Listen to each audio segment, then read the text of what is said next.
Pendidikan Pancasila dan kewargaan negara dapat dimaknai sebagai wahana untuk mengembangkan dan melestarikan nilai luhur dan moral yang berakar pada budaya bangsa Indonesia, yang diharapkan dapat diwujudkan dalam bentuk perilaku kehidupan sehari-hari peserta didik, baik sebagai individu maupun sebagai anggota masyarakat dalam kehidupan berbangsa dan bernegara.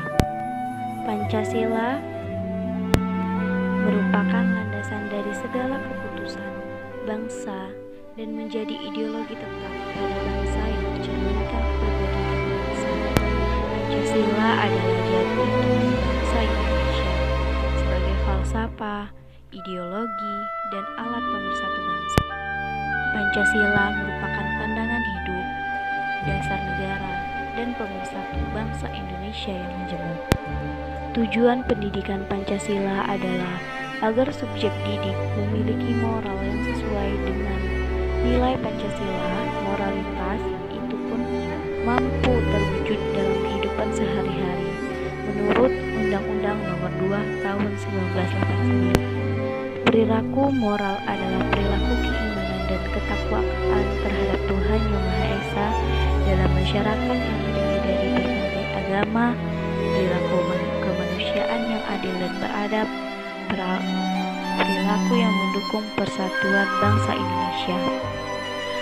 Adapun tujuan pendidikan Pancasila di perguruan tinggi adalah dapat memahami dan mampu melaksanakan sikap Pancasila dan UUD 1945 dalam kehidupan sebagai warga Indonesia, mengetahui pengetahuan tentang beragam masalah dan kehidupan masyarakat berbangsa dan bernegara yang hendak diatasi dengan penerapan pemikiran yang berlandaskan Pancasila dan UUD 1945, memupuk sikap dan perilaku yang sesuai dengan nilai-nilai dan norma Pancasila sehingga mampu menggapai perubahan yang terjadi dalam rangka keterpaduan iptek dan pembangunan, membantu mahasiswa dalam proses belajar, proses berpikir, memecahkan masalah, dan mengambil keputusan dengan menerapkan strategi heuristik terhadap nilai-nilai Pancasila.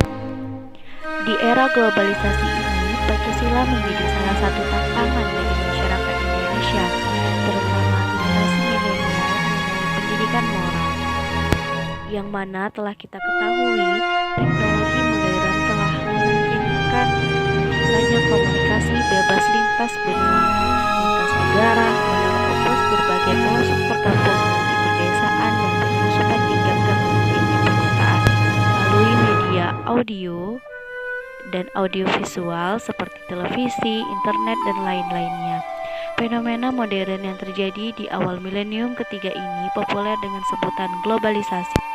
Sebagai akibatnya, media ini khususnya televisi dapat dijadikan alat yang sangat ampuh di tangan sekelompok orang atau golongan untuk menanamkan atau sebaliknya merusak nilai-nilai moral, untuk mempengaruhi atau mengontrol pola pikir seseorang oleh mereka yang mempunyai kekuasaan terhadap media tersebut.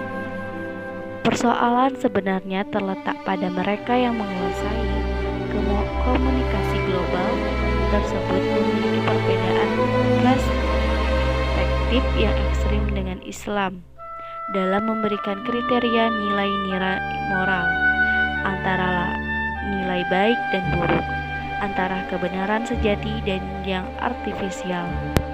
Di sisi lain, era kontemporer identik dengan era sains dan teknologi yang perkembangannya tidak terlepas dari studi kritis dan riset yang tidak kenal henti. Perkembangan era globalisasi. Globalisasi adalah suatu proses di mana antara individu, antara kelompok, dan antar negara saling berinteraksi, bergantung, terkait, dan mempengaruhi satu sama lain melintasi batas negara. Globalisasi yang mempengaruhi hampir semua aspek yang ada di masyarakat, termasuk diantaranya aspek budaya, kebudayaan. Pentingnya menumbuhkan pendidikan moral di era globalisasi. Globalisasi memiliki sisi positif dan negatif terhadap pendidikan moral. Di satu sisi, arus globalisasi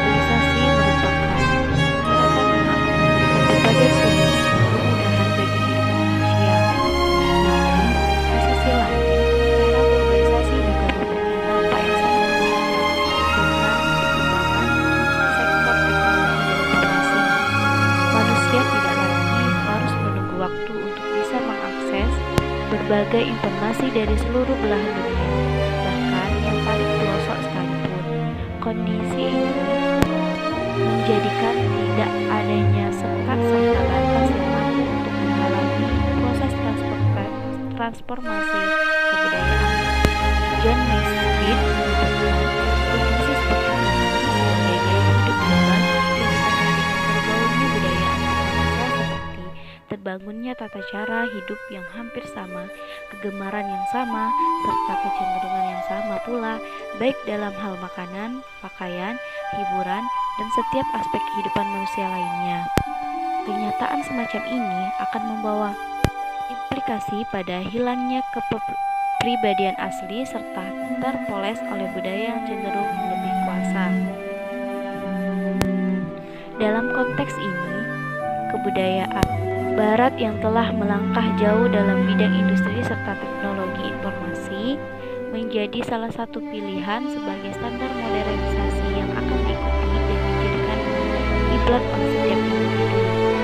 Globalisasi menyebabkan perubahan sosial yang memunculkan nilai-nilai yang bersifat pragmatis, materialistis, dan individualistik.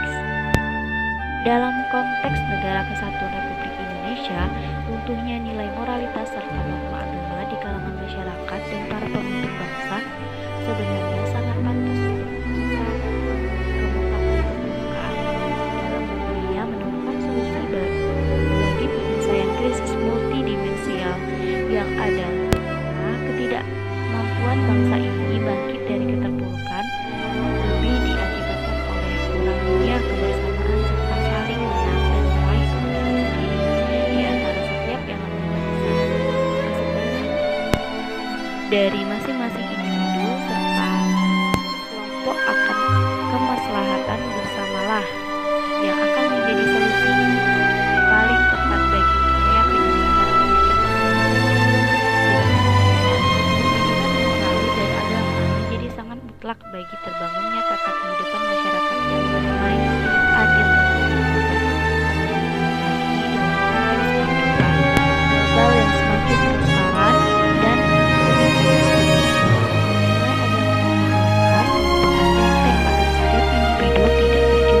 terjerumus dalam praktik kesewenang-wenangan dan ketidakadilan. Dengan berkembangnya arus globalisasi ini akan menjadi tantangan bagi masyarakat Indonesia karena semakin lemahnya nilai Pancasila yang tidak sesuai dengan arus globalisasi saat ini. Sebagai salah satu solusi agar pendidikan moral menjadi efektif adalah dengan menanamkan pendidikan karakter di setiap jenjang pendidikan, mulai dari pendidikan dasar sampai pada pendidikan tinggi.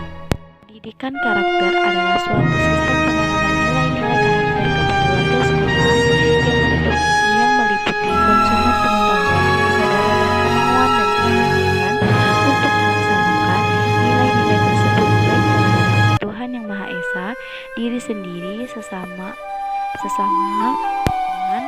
maupun ke bangsa, sehingga menjadi insan kamil.